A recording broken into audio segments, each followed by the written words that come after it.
Yeah, it started recording, no? Yeah. Hello, is it being Hello. is it being recorded? Yeah. Yeah. Now it's clear. Hello. Yeah. I have one question from assignment third. Yeah, yeah, sure. So in the last question, I cannot understand the input. The first line of input in the first line it is given 4 and 2. What does it mean? Can you just open it?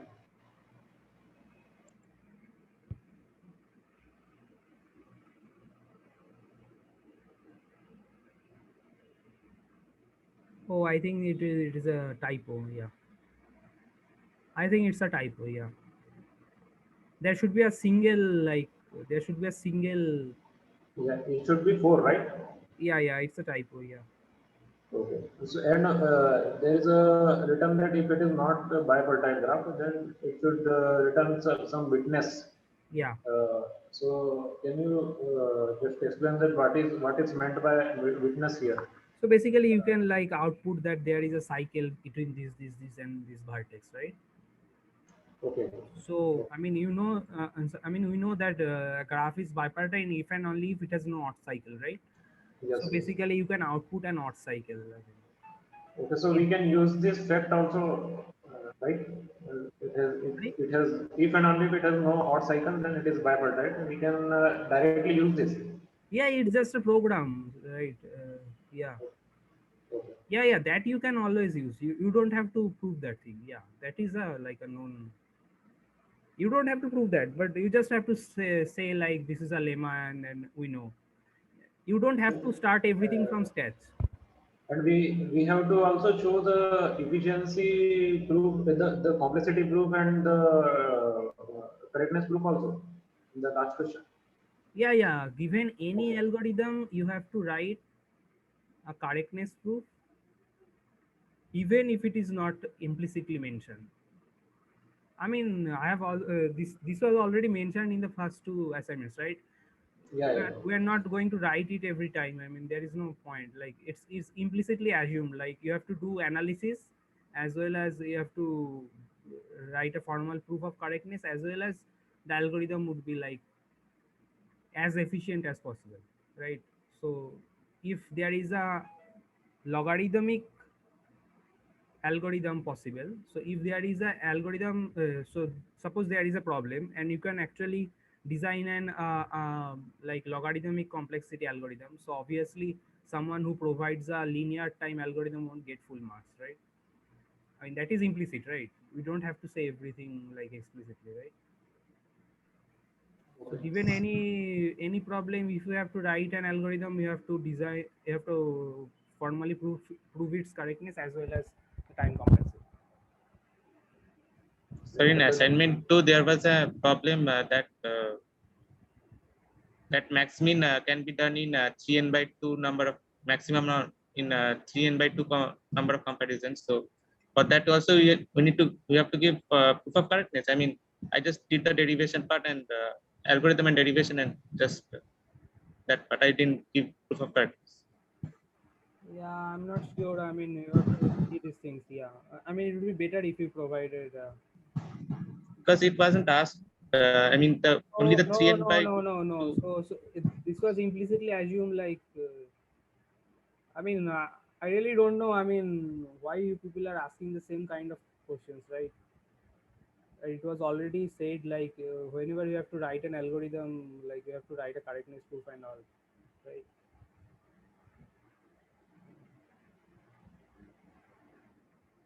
Yeah, that is implicit. Yeah, I think. Yeah, I don't know, some small partial marks. I mean, that depends upon, yeah. So how well it, but it's implicit. Like you have to write a correctness proof for every algorithm. Yeah.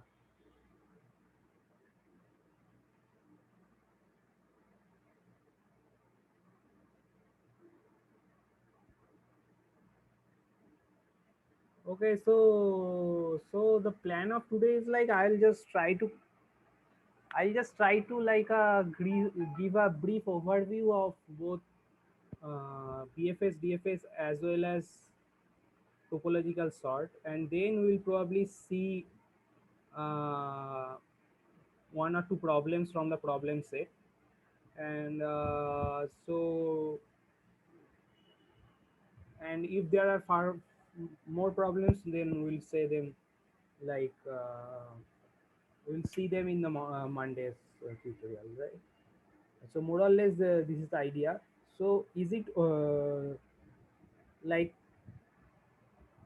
so let's first start from BFS. Okay, so do you people understand what a BFS is, or shall I like cover it once more? Or yeah,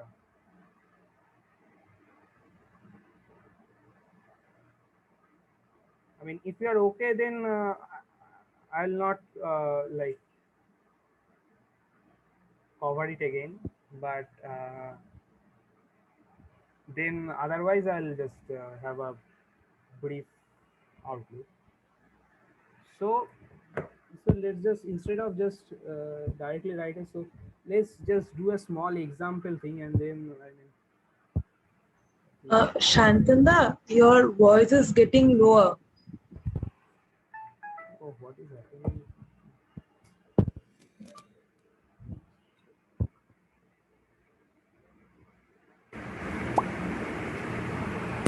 Is it okay now? I don't know what is happening.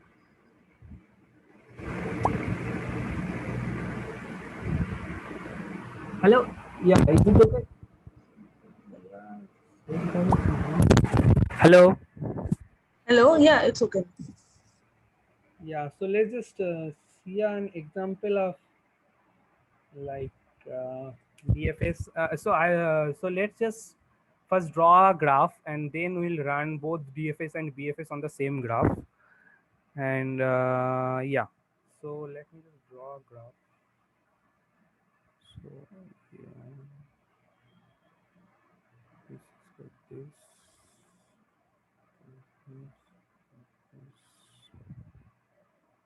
This,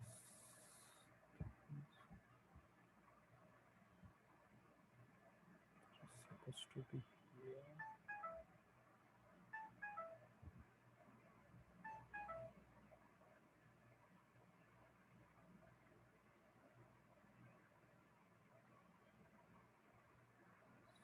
So just give me a second.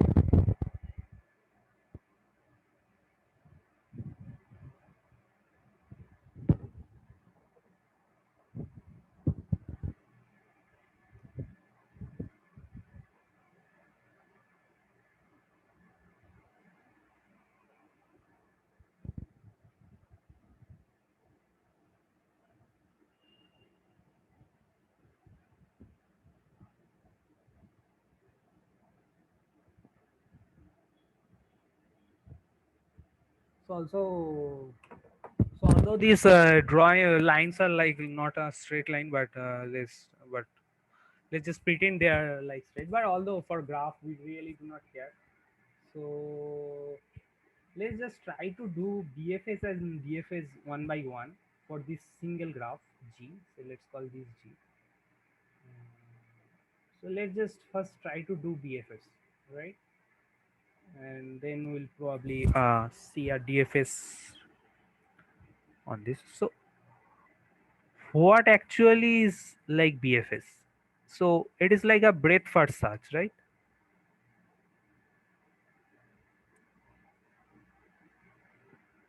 So so let's just assume like we are starting from, say, so we have to give a start vertex, right? From where I will start this searching, right?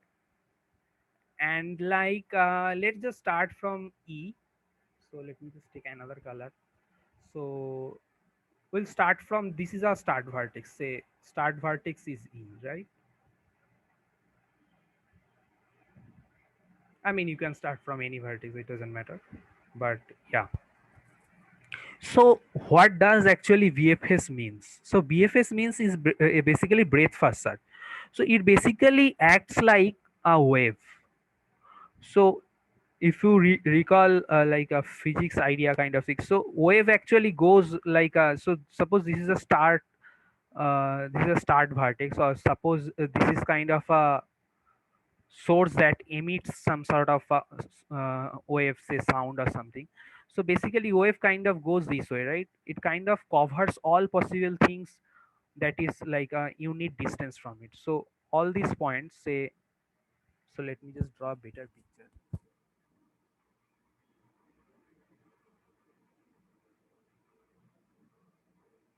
It's just, this is like a start, and this is like, so so a wave basically, suppose this is like a, so suppose the wave that we are considering is sound wave, and suppose there is someone is playing a violin or something like that, or pushing a horn or something. So all these sound wave basically covers all of these points, all these equidistance points at the same time.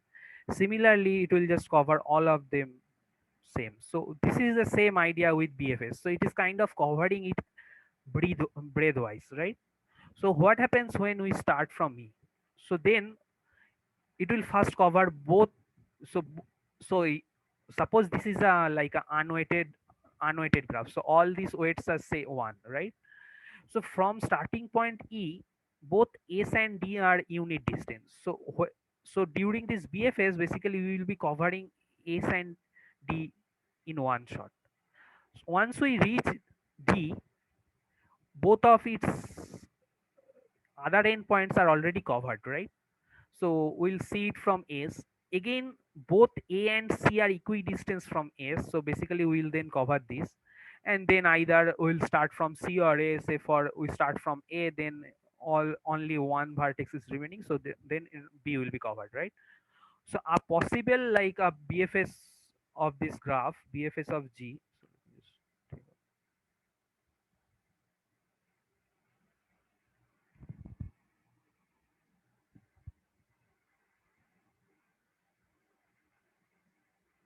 a- is like E, then we go like S or D, and then like C, A, and B. Now note, first we start from E, right? So E will obviously come first, but then both S and D are unit, so one hop far from E. So both S and D can like appear before, right? Similarly for C and A, like, so another possible BFS of this graph would be like it starts from E, but this D or S, like D appears first, then like A appears before C and B, right? So this is also a valid, both of these are like a valid BFS traversal of G, right? So the point I want to impress upon is like it actually the, so BFS of a graph basically goes according to waves. So basically starting from a start vertex, it will first cover all one distant vertices, then it will cover all two distant vertices, and so on, right? So is this okay? This more or less this Yes, explanation. sir. Yeah. Does anybody have any question regarding this? I mean, hello. Yeah. So if you have any doubt, just feel free to shout out.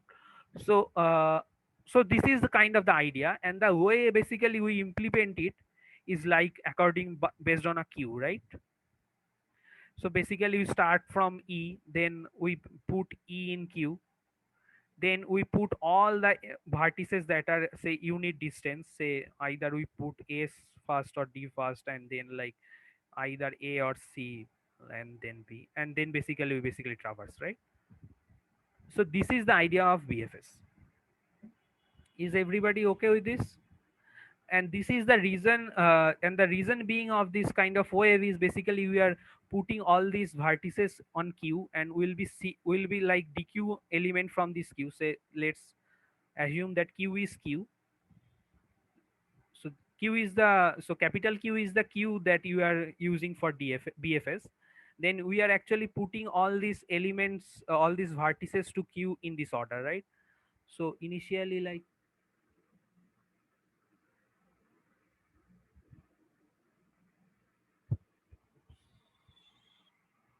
yeah, so Q is like, initially we put S, and then we traverse all vertices that can be reachable from E, then We put S and D, then A and C, and then B, and we accordingly first dequeue this from this queue, so E comes out, and then we actually see the elements that are coming, so we either put S and D and so on, right? This is the more or less the idea of BFS, right?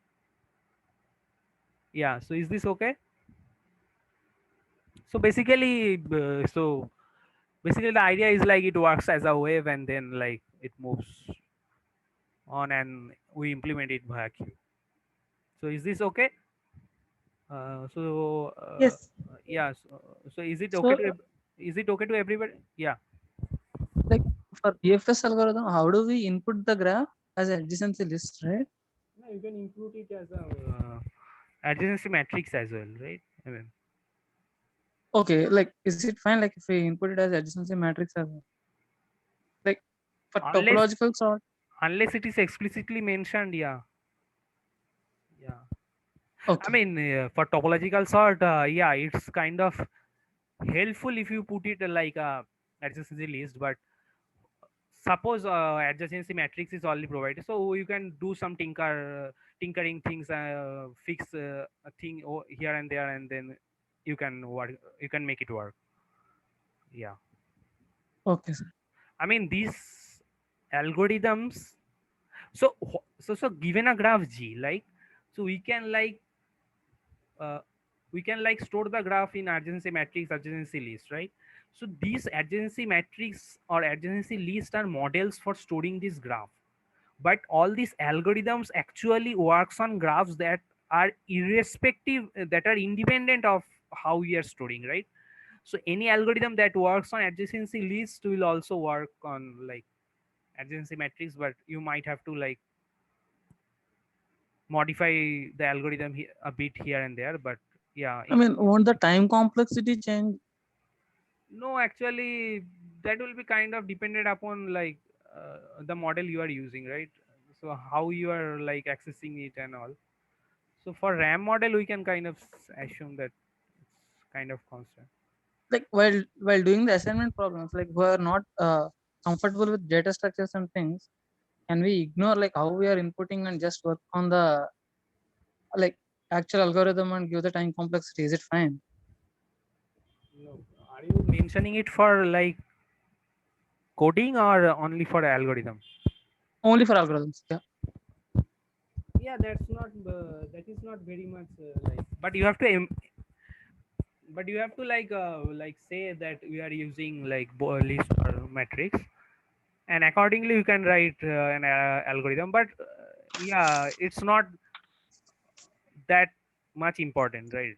So basically Yeah. the goal of the course is to like equip you Analyze algorithm. with more algorithmic techniques, but yeah, so in some cases how inputs are like being presented can make a difference, but yeah, so we won't go over there. Yeah, so there are cases how we are like inputting the graph or something else, a function or something, how we are like storing the graph and all, how we are storing the input is kind of important, but that won't be a focus of our course unless explicitly stated. Okay, sir. But there are Thank certain subtle importance in some cases, but yeah, that won't be the goal of this. Sure, sir. Thanks. Yeah, so let's just run BFS on the same graph. So let me just draw this graph and then, yeah.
So the idea of DFS, so both BFS and DFS are kind of like exploding the graph, but uh, the way they are doing this is kind of significantly different. So as we have seen before, so BFS kind of works according to breadth. So it basically works according to a wave. So basically it covers all the vertices that are say one hop from the start vertex, then two hop, then three hop. But and in for that we basically use skew, this data structure queue. But DFS, although it like traverses the graph, but there its like working principle is a bit different. So the idea of the, so let's just first analyze it from the naming. So DFS basically works according to depth. So basically it goes on and on along a path unless it can go no further. So let me just explain a bit more. So let me just start from here. So a possible way to go either D or S, right? So just give me a vertex. So which path shall I take? Shall we take S or D? I mean, anybody? I mean, just give me a vertex S or D, or then we'll traverse. D. S. Oh, it's a mixed review. So anybody else? Any third person? Hello. D. D. Okay, let's start from D. Okay. Actually, any of the path we can choose. Yeah, I'm just want to choose a single one to explain. So let's take D, and then so let's go over D. So once we reach D, right? So T, so there are two incident vertices of D, E or S, and E is already covered, right? Then we cover, then we go to the vertex that has not yet been covered. So we go to S, right? Now, anybody, which path shall I take now? A or C? A. So let's take A. And given A, we'll be seeing like what are which all vertices are like connected to A, right? S is already covered, so we have only one choice B. And for B also, we only have one choice C. And then basically we have no other vertex, right? So basically a possible DFS traversal would be, so let me just write it here. DFS of G is like we start from E, then go D, then go S, then go A, then go B, then go C, right? So so this is a possible way, right? So let me just draw another color, and instead of like uh, try this S path now, right? So let's take this green color. So in this way, basically we are traversing this path, right? So basically we have like,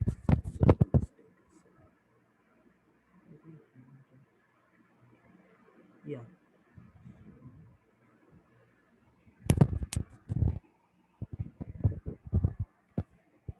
just just a second. So once we reach S, we can go. So S has two. S has S is connected to four vertices. One of them being E is already covered. So we'll be taking any of these three vertices, right? A, C, or D. So which one shall I cover? Yeah. Anybody? Which vertex from S shall I cover? Any of its child. Yeah. Just give me a name. Yeah. Sorry, your voice is. So maybe you're saying it too close to your mic. I mean, can you just put your mic a bit back and then? Sir, can you hear me now? Sir? Yeah. Yeah, so C. So let's take C. Yeah. So let's take C here. So I've reached C. So which vertex shall I cover now? So there is only one possibility, right? I have to take B because C is only connected to S and B, and S is already covered. So let's take D. And again, my hands are tired, so I have to cover A. Now note, once we have reached A has no uncovered vertices. But still, so basically what is actually happening? So basically we will be keeping a kind of a flag. So basically you are kind of storing a flag array. So once we start from E, right, we put this flag as like true, it has been covered. So then we go to S, then we go to C, then we put the flag for B as true, then we go put the flag of A as true, right? Now I see that there is one vertex that has yet not been covered, so I finally covered that thing, right?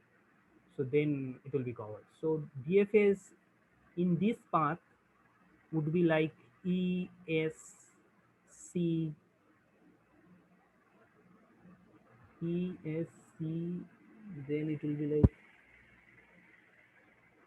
B, then A, then D, right? And the point I want to say is like both of these are valid. It just changes. I mean, in which order we are like traversing the vertices, right? So let me just play the blue color. Yeah. So basically the so DFS basically works according to depth. So once I fix a path, it will just go on and on that path until there is no possible other way to go, right? For this path, say we start from E, then go to S, then go to C, then go to B, then go to A, right? And once we reach A, there is nowhere to go, so there is no unvisited vertex connected to A. Then basically we go to like D, right? And this is the DFS. So the way DFS works is basically we are kind of putting along a path, and this thing is captured via this data structure called stack. So basically we will first put E into stack, and then we pop it up, and then see all the vertices. So we pick one of these neighbors, say D, and then we pick one of its neighbor, D's neighbor, say S or something like that. DFS is covered by stack, right? Yeah. So does anybody have any doubt?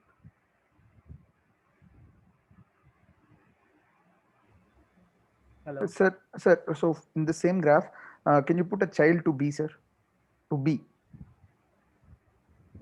No, not to B. Wait, not to B. To Nah. So what do you want to say? I mean. no. The thing is this, because going the same symmetry thing, rather than that, I wanted a graph which was less symmetric so that we could understand it better. Okay. So can you just give me an example? Maybe we'll. Yeah. So take A, point A, node A. Let me just give a whole graph. Yeah, sure. Sir. Yeah. No. No, exactly like the above graph, sir. The same graph as above, but instead of A, at A I have one more edge to a new node, say F. Okay. Just a small change, sir. Just a small change. Like we could probably work on that itself.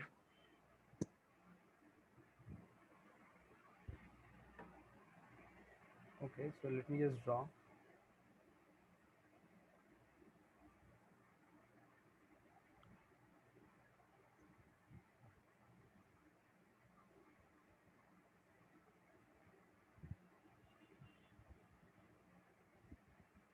Sorry. So this is like A. This is B. This is C. This is D. This is C. This is A. This is F, right? Yeah. So, Yes, sir. so what should be the starting vertex now? E. We start with E, sir. We start with the same example. Okay. Then which path shall I take? Say D or S. No. So you have to say one first. Okay, S. Okay. Then C. okay. Then B. then you have to B go. A F. Yeah, Then C B A F. say F. So once we reach F, the the only neighbor of f is a, which has already been covered. Yeah. But in our flag array, there is still a vertex that is not present. So then we'll go over here, right? So it will be something like E S C D A F then D. So DFS of this graph says this is called G prime. DFS of G prime. So one possible DFS. So I mean it depends upon how you choose, how you break ties kind of thing. But yeah. So the point is it will try to go as long as possible in this path, it is going, in this path going, still there is a vertex. So every time it is seeing like there is a vertex that we can cover along this path, right? Let's see Is there is there any, if the ordering is different, then will there be any problem? no. If it is valid, then there is For example, in this case, if it is SAF, uh-huh. if in this case, if we traverse the graph like ESAF, Yeah. so in that case, is it must that CB should come first before D? No, so what it will happen, right? So what is happening actually? So let's just go a bit. Sir, do it there itself. Yeah.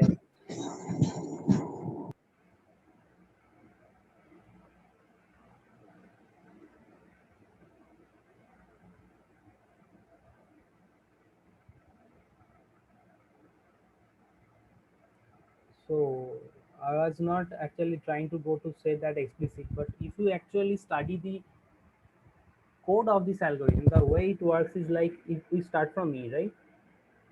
So we put E into stack, right? Then we see all its like neighbors.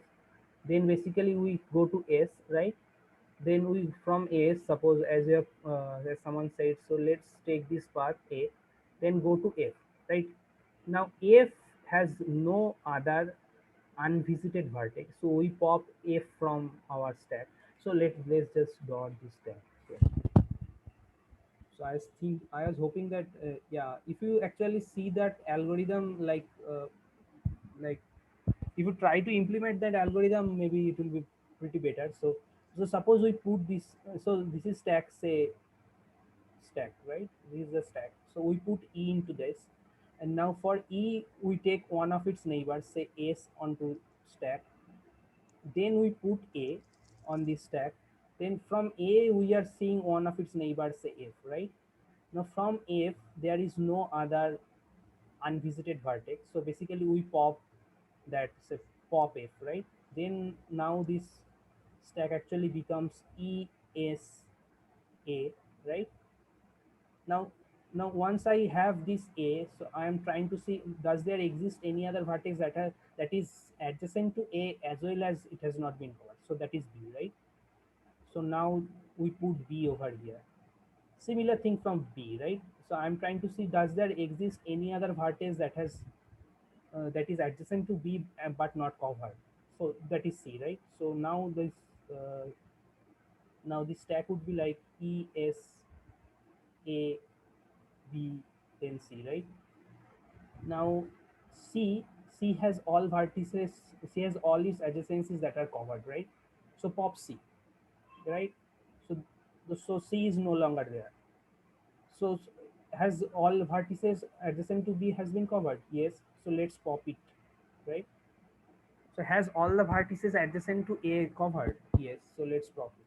So has all the vertices adjacent to S covered? No. So let's just go D.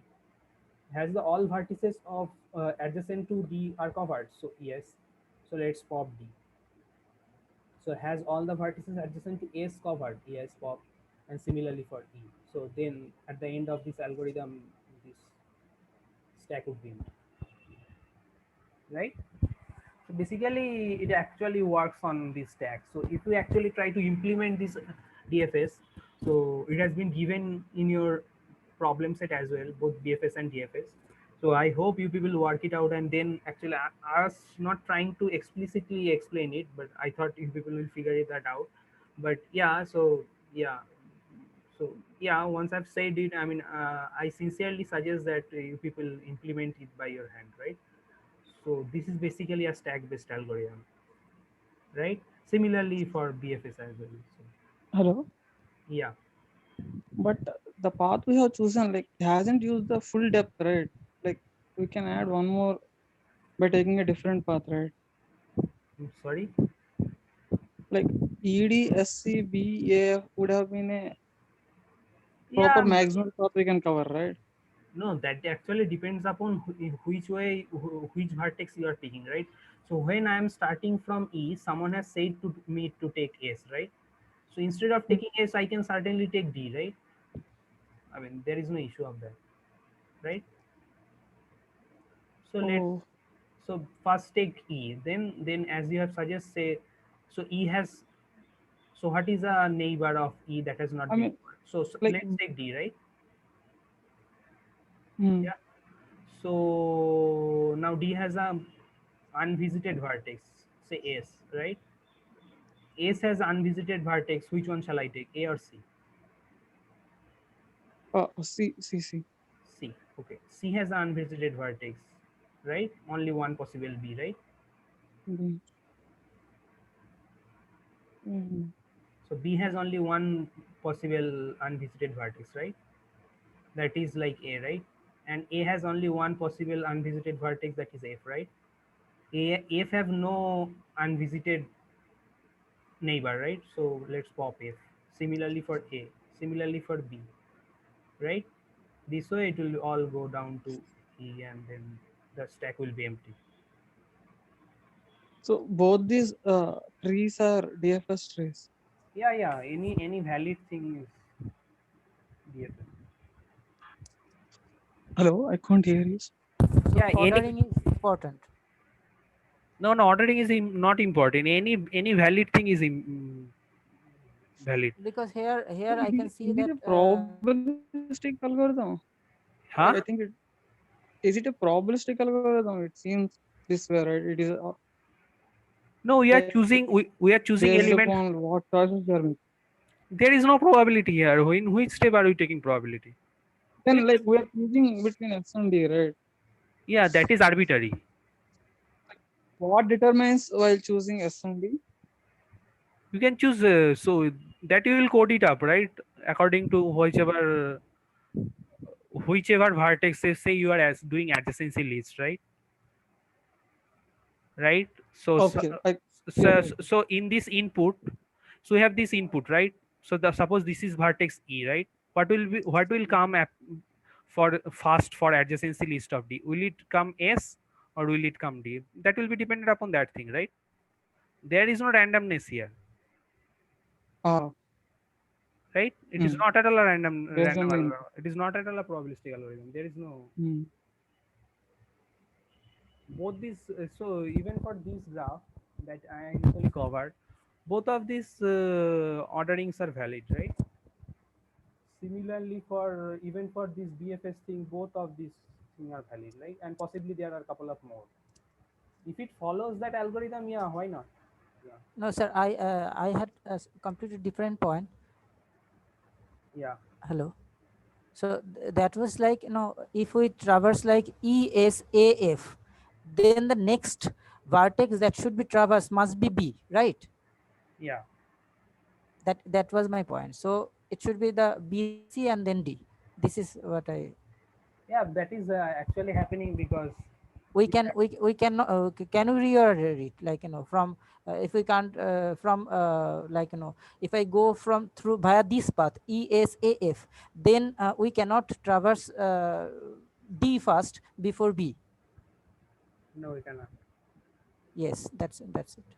That is happening because of this stack thing, right? How in Stack thing, yes. whichever So order you are putting as it. we are using stack, so we must traverse this first. Yeah, that depends upon the initial ordering, right? Are we picking S first or are we picking D first? If we have Now picked, once we choose S, then then again it is like two options, right? Which one shall we pick, A or C, right? yes. Okay, sir. Yeah.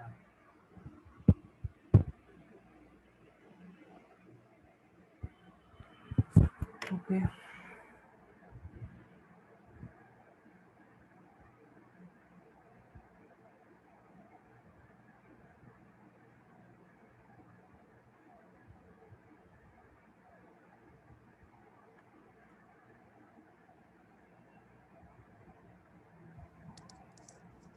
Hello. Yeah. Yeah. Hello. Yes, sir. Sir, I thought that you were speaking, but I did not hear it.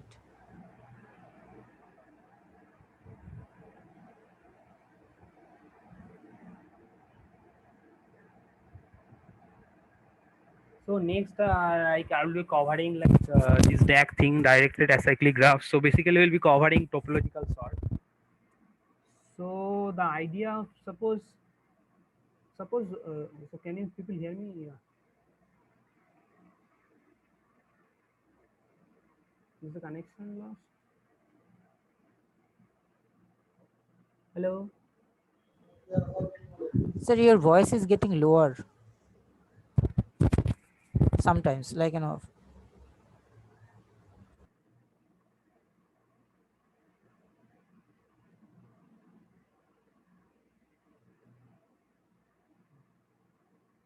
So whatever these traversing algorithms that you have seen, these BFS and DFS, both of them, these things are like that, like it's on undirected graph, but both of these things can work on directed graph as well.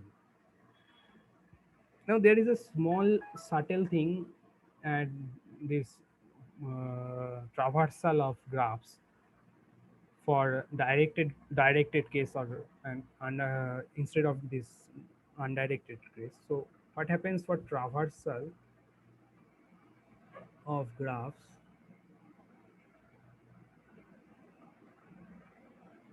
So traversal of directed graphs, right? Suppose this is a graph like A and B, right?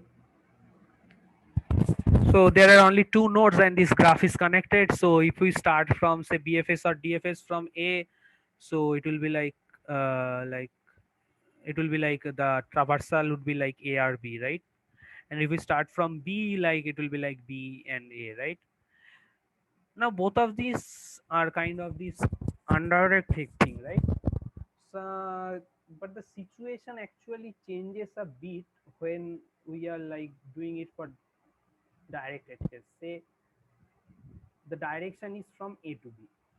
So given this direction A to B, right, the start vertex has to be A, right? I mean, then we can only go from A to B. But if B was the starting vertex, like we cannot reach A, right, from B, and in that case, B is unreachable, A is unreachable from B, right?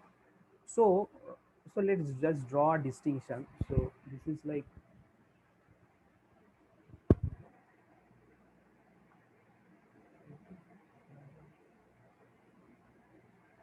this is undirected, and this is like directed, right? So for undirected case, A is connected to B, right? And B is connected to A, right? Uh, so just give me a moment, right? So let me just take a break of 2 minutes, and I'll just come around. Okay, so I'll just cover this up, and we'll see two. So we'll see two algorithms, right? So let me just pause for a bit, and then I'll just come in 2 minutes. Okay. Yeah. So.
Hi, sorry. Yeah.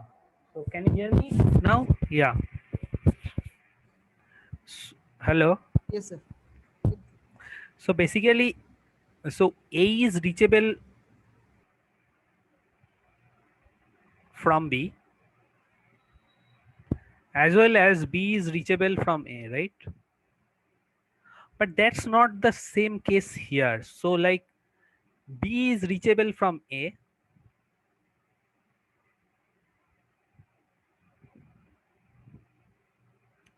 but not the other way around, right? So in this scenario, we basically define for directed graph, we have two notion of connectedness.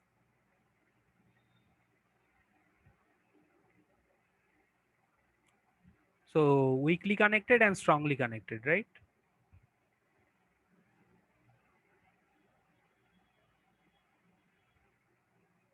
So, so normally for undirected graph, a graph is connected if we can reach from any vertex to any vertex, right?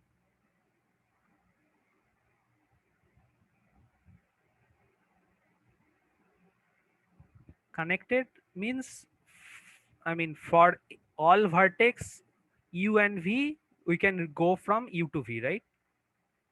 This is for like undirected graph, right? Yeah. But for weakly connected graph, I mean, we can go from u to v, but not the other way around. That is called weakly connected. But a graph is strongly connected when for all vertex pair u and v, we can go to v as well as we can go to u, right? So there is these two notions of strongly connected and weakly connected. And it turns out that for directed graph, right? So so basically directed graph with the additional assumption that the graph has no cycle, right? This thing is called a DAG, directed acyclic graph, right? So let's just see a example of a DAG and then I think that would be best. So let me just go to the next page and then draw a DAG.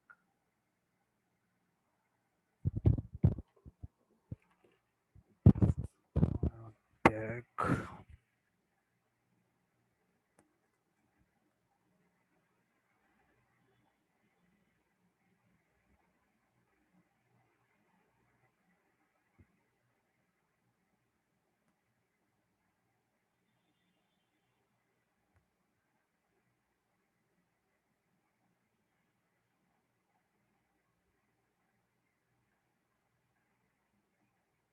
Yeah, this is a DAG. So in a DAG, there is a start vertex, there is a source vertex that we call source vertex. So basically for a directed graph, basically like we say that it is connected if you can reach from this vertex to this vertex, right? So a source vertex is a vertex which has no incoming edges, right? So a source vertex is like the source vertex in this graph is B, right? And the sink vertex, so source vertex is no incoming edge, right? And a sink vertex is like no outgoing edge,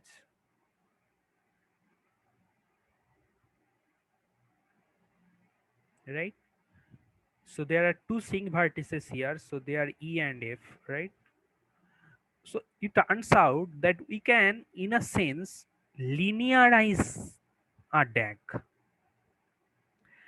meaning we can some sort of find a linear kind of line, linear kind of what I say. So I'll say linear kind of traversal of this graph. So let's just explain a bit. So what I mean.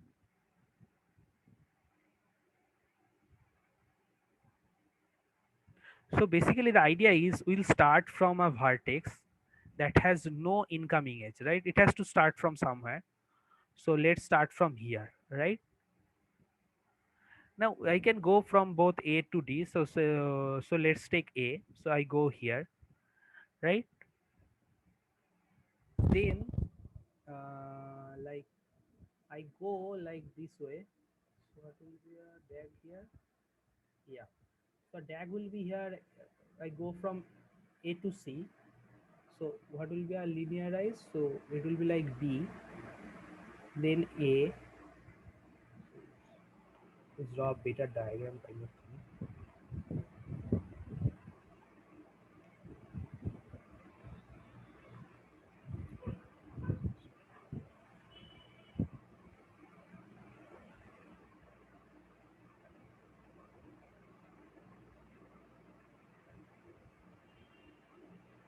So from B, I can reach to A, right? From B, I can also reach to D, right? From A, I can reach to C, right?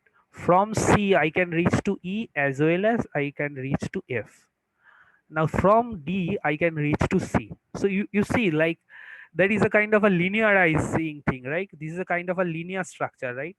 So a possible traversal of this graph would be like I traverse like you understand, right? B A C E F D. I mean there are a couple of so more. So this is what what it means to be a linearizer DAG, right? Said that linearizing part I did not understand. Why it is linearizing? Yeah. So basically, yeah. So basically, given a DAG, given a graph G that is promised to be a DAG, right? We can some sort of write it according to a linear way, right? So basically, we can just So connect any it graph is can be drawn like this. no. So in that case, there will be a back edge, right? So how would you write? So all these edges are going only from left to right, because Okay. if not, so suppose Okay. let's just see a two vertex graph, right? Maybe the smallest example.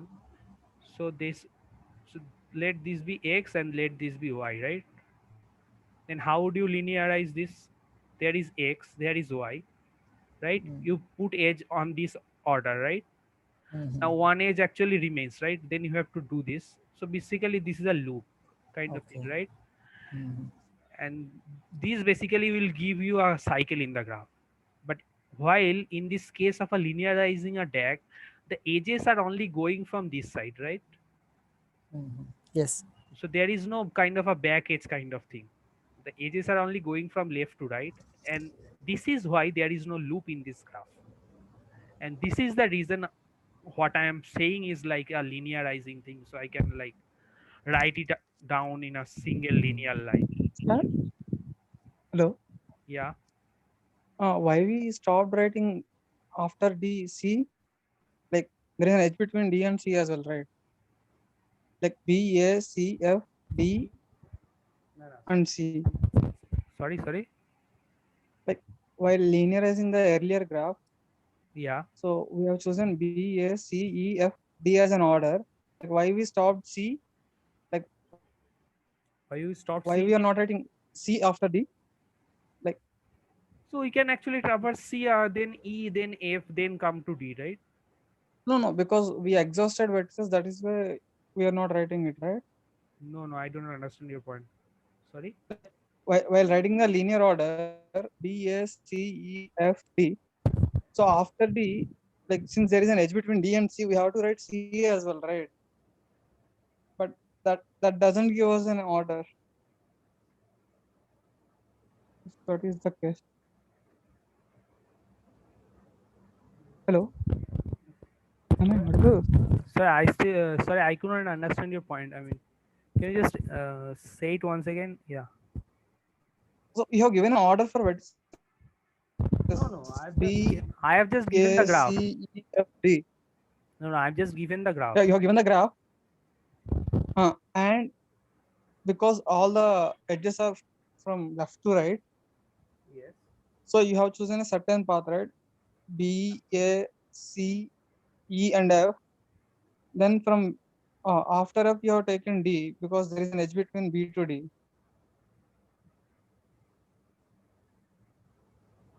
Hello. Okay. So you are meaning saying like it should be like this way, right? So Then basically, why not? Because there is another sorry, your voice is, between B and C. Why can't we? sir. Hello. I cannot hear properly. I mean, Yeah. oh, my internet connection Like is unstable. Yeah, I understand what you mean. So you are basically meaning it should be like something like B A D C E F, right? Or it will be something like B D A C E F, right? Yeah, I think you are right. I mean, that should not be a case. I think, yeah, I think so. Yeah, yeah. Sir, BAD, how is it? How can you reach D from A? No, I'm not reaching B from A. I'm reaching B from B, and then from B I am reaching A. Sir, your voice is so low, sir. I cannot hear it. Sometimes it is getting louder. Sometimes it is.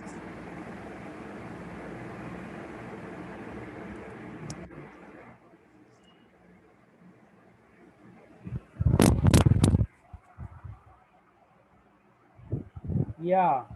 So basically, I'll be covering B, then D, and then from B I have to cover A. No.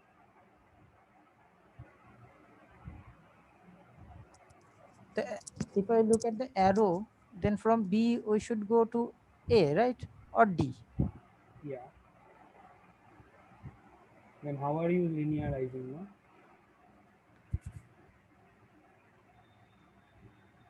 B A, then So a C possible thing would be like F B A D C E B F A D. or B I could A not understand. D C F E. Why, sir? B D A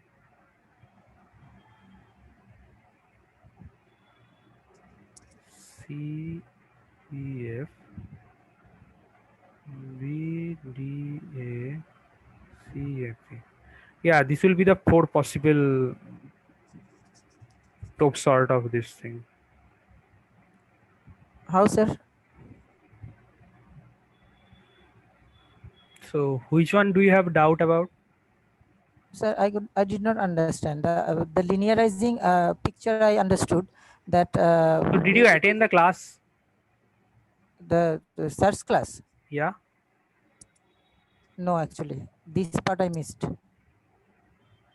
Okay. Okay. So which one do you not understand? Sir, this linearizing part I understood that the edges should be directed to one end. That means here it is to the right. Now the thing is the sorted list that is presented here, that is first sorted list presented here is BADCEF. This ordering, how we are doing this ordering? So you're going from left to right, right? From B, I can reach either A or D. So Yes. let's just take A. Okay. Then I A. have it B and A. Then I'm seeing is anything left for B? Yes, that is D. So once I have covered till this now, then I'm seeing A. So from where can I reach A? From A, I can reach C to from A, right? Then can I reach Yes. anything else from A? No. So can I reach anything else from D? No. C has been covered. So from C, I Yes. can go either E or F. So up till now there are two things. Yeah. So Yes. Sir, from both C combinations is there are possible. these two possibilities, either coming E first or F first, right? So these are these two Hmm. possibilities dependent upon E or F. But for the last two things, so from B I can actually go to D first, right? So once I have reached D, I'll see is there anything that is left from B. So yeah, that is A, right? Then I'm seeing what vertices can I reach from D, that is C, right? So can I reach anything else from D other than C? No. So can I reach anything else? Can I reach anything from A? Yes, that is C, that has already been covered. So up till now that is done, right? So from C, what can I cover? I can cover either E or F. So let's just take E first and then F, or like F first. Or so there are 4 possible cases for this graph. Sir, then B A C E F, this B A C E, these ordering are also possible. Then you are not covering the For whole graph, example, no? from Then you are not covering the whole graph, no? we are backtracking again from Now, first how are of you all, back? the How way are we you back? backtracked in the previous cases. There is no edge. This is a Backtracking. directed. Okay. There is no edge here, no? From B There is no back edge, right? in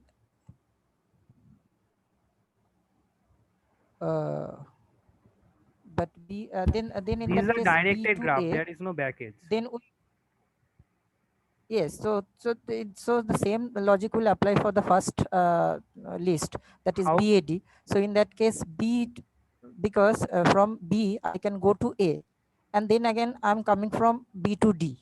Yeah. So from A again we are backing to B, right? No. So what is your problem? The problem is, then if this ordering is possible, from B I am going to A, and Right. then again I am going back to B, and then traversing to D. So the sequence is possible BAD. Okay.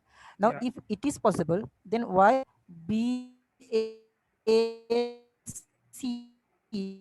if I go from B to A No, and I then don't A to C, understand. that means BACEF.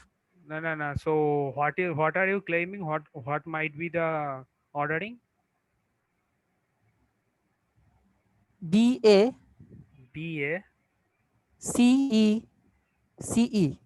BACE. Yes. Then Then F. then From E I am going back to C. Then D. how from F you are going back to C? No. Yes. So let me No, just. from C I am going to No. F. Wait a minute. Let me just understand. So what you are saying? So from B you are going to A, right? From A you are going to Yes. C, right? Yes. From C you are going to E, Yes. right? Yes. Then how are you going to F? Yes. Then again I'm coming back to C and traversing F. Okay. Then again I'm coming back to B and going to D. No. How is that possible? Because there is If the no. earlier cases is possible, then why it is not? That is I this part I did not understand. If BAD is possible, from B I am going to A, and then again I'm coming back to B and traversing D. If this part is possible, then from C to E and then coming back to F, why it is not possible? No. The algorithm is not going that way, right? So you are going from C, then E, then you are coming to. You are C. going basically by order, right? So whatever you are doing, you are going back as long as possible, right? All this way down, then you will be seeing, is there anything that is left from B, right? Then you will cover D, right? That thing is not valid. So if you see the program, so basically this actually goes a bit more like, so basically you will be doing DFS on like G of R, then seeing these post numbers. Basically you will be transferring this whole thing to a set of connected components and all, and then we'll be doing this. So if you see this implementation thing, then you'll understand that this is not possible. So basically we are actually kind of covering it by one half at a time. So if you see this like this explanation in the book, and I am sure that Saurabh has probably covered as well. I think yeah, it would be a good idea to see the video of that as well. It won't work like that. I mean, that I'm pretty sure about.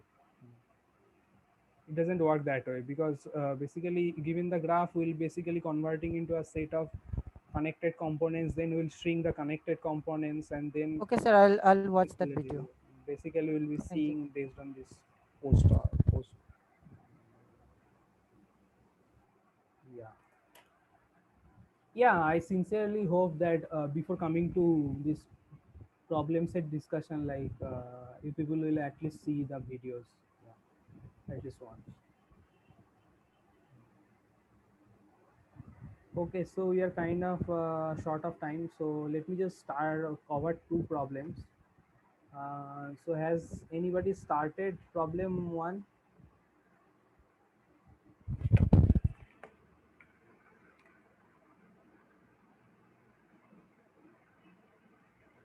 So has anybody done problem set problem number one? So given a graph like G,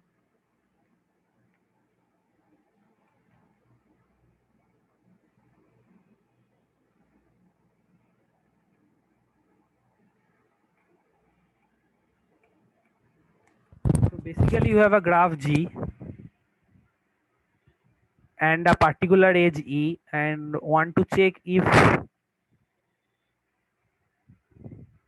E is present in any cycle,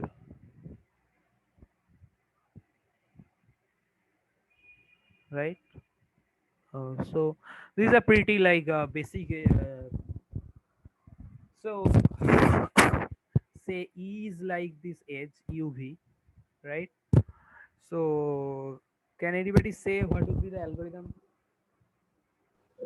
Uh, I tried one approach, like I thought of one approach. We can do a DFS technique here.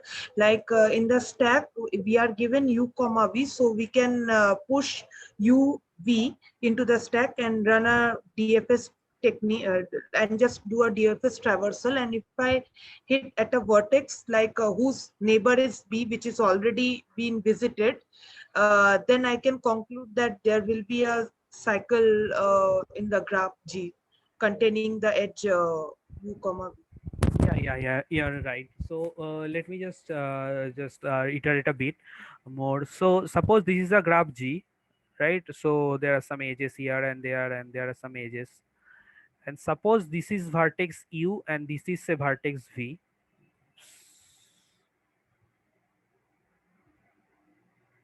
Say this is vertex V, right? And this is our edge. Like, so we want to test does there exist any cycle that contains. So in this, so this is an undirected graph. So basically, from at least by picture, we can like see that there is a cycle. So what is the way? So note that this edge will be a part of a cycle only if we remove this edge. Say let's just remove this edge. Still, these two endpoints of this edge are connected, right? So if these two endpoints are still connected even after removing edge E, so once we put this edge back, so it will certainly create a cycle, right? So what we'll do, so from this graph G, we'll subtract the edge E. So this graph now becomes this, right? And then we'll start a DFS or BFS from U, right? Now, during this path, whenever this like traversal is happening, so basically we'll keep a look at the point that are we like, have we reached V anytime? If we have reached V, that means that there is a path from U to V, in this case this path, and we certainly know that by putting this edge back there will be an edge. So this is the ES instance, so when there is an cycle, right? Now suppose this BFS or DFS doesn't reach V, right? So suppose the graph is some sort of like this, right?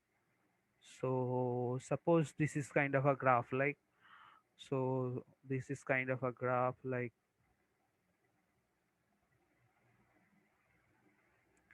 say this is U and this is V, right? This is AG. So once we reach, once we remove edge E from this graph, then it kind of becomes a part into two connected components, right? So once we start DFS, we'll just be moving around inside this connected component, right? There is no way we can reach V, right? In that case, there is no cycle, right? We cannot reach V, and thus even putting after this edge back, there won't be any cycle, right? Is this okay? So basically, whenever you are proving the correctness of this algorithm, so basically you have to prove two ways. So one thing is the ES instance, what we say, like, so ES instance is when G has a cycle. So basically you have to say that when G has a cycle, the algorithm will work correctly. Algo will output yes, right? Which is the case here, right? And for the no instance, when there is no cycle, right? When G has no cycle. So when G has no cycle, that means it is connected. So if we remove E from that graph, it will be at least divided into two connected components. So in that case, U belongs to one connected component and V belongs to the other connected component, right? Which is the case here. So once we remove V here, E from here, so it will be divided into two connected components. And if we start like BFS or DFS from U, we won't be able to reach V, right? So the point I want to make is here, like you have to, regarding the proof of correctness, you have to consider both the cases, right? Is this okay? So somebody has answered this. So is this okay? Somebody actually said. So I don't recall. Yeah, Yeah. I said that. Yeah. So basically, whenever we write this correctness proof, we have to cover both these cases, right? Yes, So, yes. so the algorithm will correctly output not only for ES instances, it will also work correctly from when there is no cycle, right? Yeah. Yes. Yeah. So yeah, we kind of a short. So I'll just solve one more problem. Actually, there are not many problems in this problem set that are only focused on BFS and DFS. And maybe for this, maybe in the next tutorial, maybe either myself or Chandrima will cover that. And maybe we'll see some other examples that has already not been provided in the problem set. And I'll strongly suggest you people to attend Monday's tutorial, and we'll hopefully see some problems that is already not covered, that is already not present in the problem set. So I'll be covering now problem number 2, but there are not much problems on the problem set based only on this DFS, BFS, and TOPSOT. So basically, we'll probably see a couple of more small problems on Monday's tutorial. Okay. So if you are present today, I hope that you'll be present in the next tutorial as well. Yeah. So let's just see one more problem, and then maybe we'll stop for today. And so we'll be seeing the problem number 2. So this is a very beautiful problem, I'd rather say. So if you have not already tried this problem, or at least think of this problem, so I'll just give you a couple of minutes. So suppose we have a DAG G, right? And we have already given two vertices S and T that belongs to the vertex set of G, right? Now we want to compute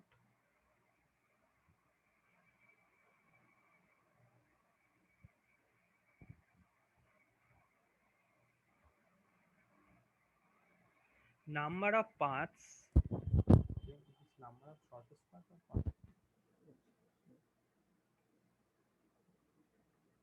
Number of paths, yeah.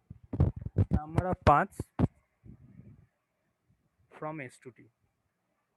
So basically, we are not saying like the path would be shortest or something like that, but there will be path from S to T. And note that this is a DAG, right? This is a directed acyclic graph. So there is, so this, the graph is not undirected. So for every edge there is a direction, right? And in this graph given to vertex S and T, so suppose this is the graph. Let me just draw example. Maybe that example won't be good example, but let me just draw it anyway. Suppose this is like a tag kind of thing and all. So suppose this is S and say this is T kind of thing also. Oh no, this is a bad example, but yeah. So let me just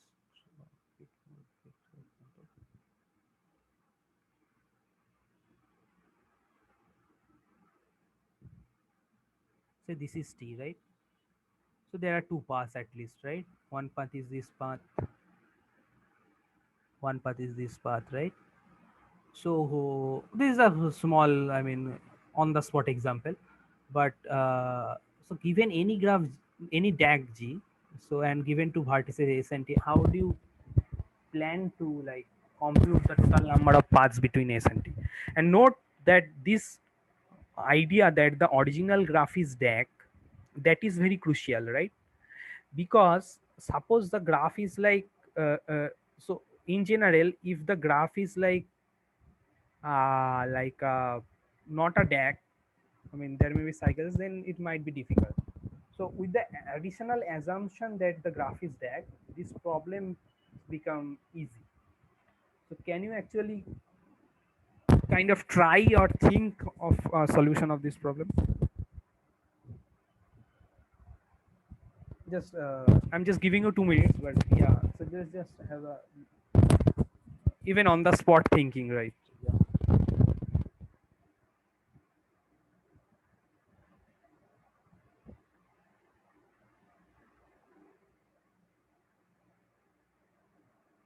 Just brainstorm. I mean, it doesn't have to be right and all, but yeah, just think on it. So we can start from S and we do DFS search, and if we reach T, then we can remove the edges and do it again, do the search again from S. Okay. Yeah, that's possible. But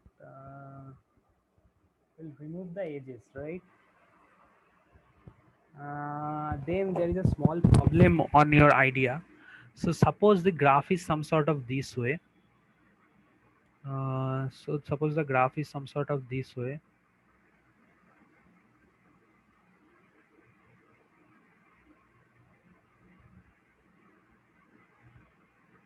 Say this is S, this is T, right?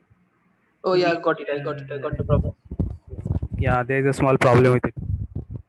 So is it okay to everybody that whatever approach that he said that it won't work? So the idea is like, if we take the first path on this way and remove all edges, then even though there is a path over there, that won't be counted because this edge is no longer there, right? So that's not possible. Then like if we do a DFS starting from S and we will continue it till we reach the vertex T, and in the along the path, like whatever vertices are there, we will store them in a stack. After reaching T, what we can do is like we can backtrack and like we can keep on popping vertices one after the other and see from that if there is some another path that can lead to T. That is possibly work, but I think that would take a little bit more time. Yeah, but I think that will work. Yeah, like here also. Actually, the idea of this thing is like, suppose someone presents an algorithm, right? And maybe like we cannot come up with a counter example for that instantly. Like someone may suppose I may design a very beautiful and intuitive algorithm, right? At least it seems intuitive, and like maybe I'm missing some. So even on the spot, suppose I cannot find a counter example, but there may be a counter example. So do you mean what I am trying to say? I mean, even though a graph, even though an algorithm may seem to be like a, what shall I say, an intuitively correct algorithm, but it may be the case that there exists a counter example and all, right? And this is one of the possible reasons, like a crucial reason for this is like that we need to prove a formal correctness algorithm, right? Yeah, it can certainly happen that even in this correctness proof that someone is giving, there is some bugs and all, but you understand that so if you do not prove correctness algorithm rigorously, this kind of thing may happen, right? So if someone may design a very beautiful and intuitive algorithm, but maybe there are some holes in it, right? Maybe there are some holes in that algorithm, right? So rigorously proving, I mean, I'm not saying for this algorithm, but rigorously proving the correctness is like a crucial step for designing algorithms, right? I think your algorithm will work. Yeah.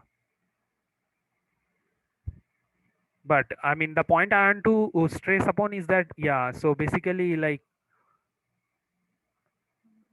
correctness proof is like ubiquitous, like it's very important and all, right?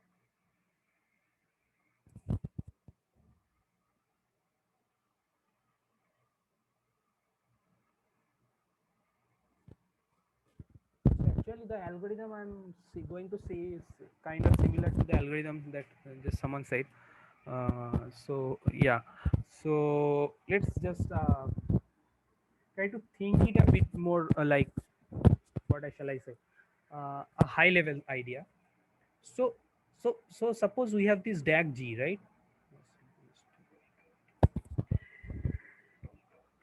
Let me just hold on for a second. I have a call.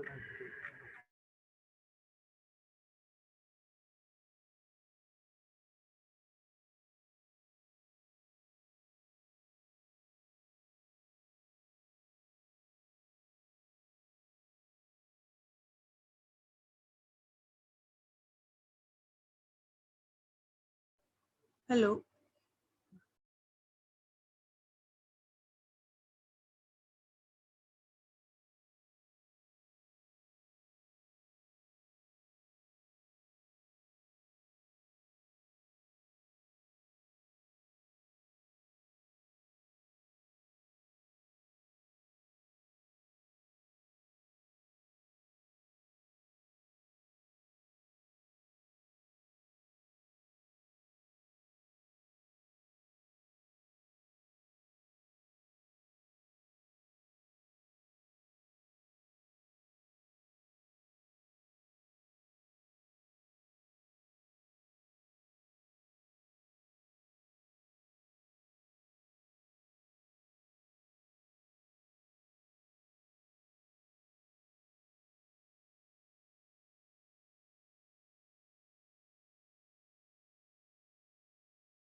Hello. Hello, can you hear me? Yes, you're audible now. Yeah, sorry, I have just to take a call. It was urgent. Sorry. Yeah.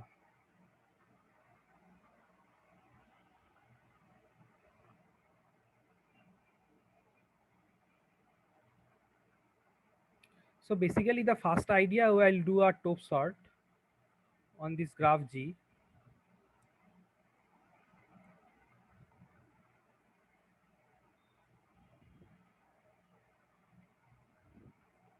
Now all these vertex are kind of linearized. So basically, all these vertex, there will be a top sort, right? There will be some edges from here to here, as well as from here. There will be some edges from here.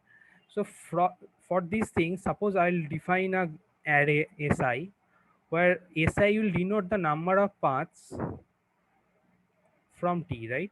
From S, right? And basically the way that someone has already suggested, basically I'll start from this, say let's call this C. So count of I. So C of I basically denotes the total number of paths from S to I, right? So basically we have to define, so basically we have to find C of T, right? Now this kind of becomes something called dynamic programming, but you don't have to know this in order to solve this. So the idea is like, so what is the base condition? So the base condition is C of S is 1, right? I'm just assuming that graph from S to S is 1. And then basically I'll be just summing over all this thing, right? So the idea is like, once I move, so from given any vertex, say this is I, say this is I, right? Basically I'll count how many ways can I reach I. And then given the number of ways I can reach I can see how many ways can I reach I plus 1, right? You understand my point, right? I mean, you can have a look at, you can just give a thought. Otherwise, I'll cover it in Monday's tutorial, right? So basically, the idea is like, suppose we define this thing like C of I, is a count of I, is the number of paths from S to I. And then basically, we want to find the total number of paths C of T, right? So total number of paths from S to T. And you are kind of initializing with C of S equal to 1, right? And the way is like, we'll be kind of like going, so given the fact that the graph G is DAC, so we'll only go from left to right, and like, and then once we reach a vertex I, so we'll be seeing how many paths can I reach S from I, right? And we'll be summing over that. So you just have a thought of it, and we're also kind of out of time, but yeah, so you people have just a thought on it, and then yeah, I think you people can figure it out itself. Otherwise, I'll cover it in the next class. Okay. So is there any other doubt? Hello? Is there any other doubt? Or otherwise, I'll just end the class.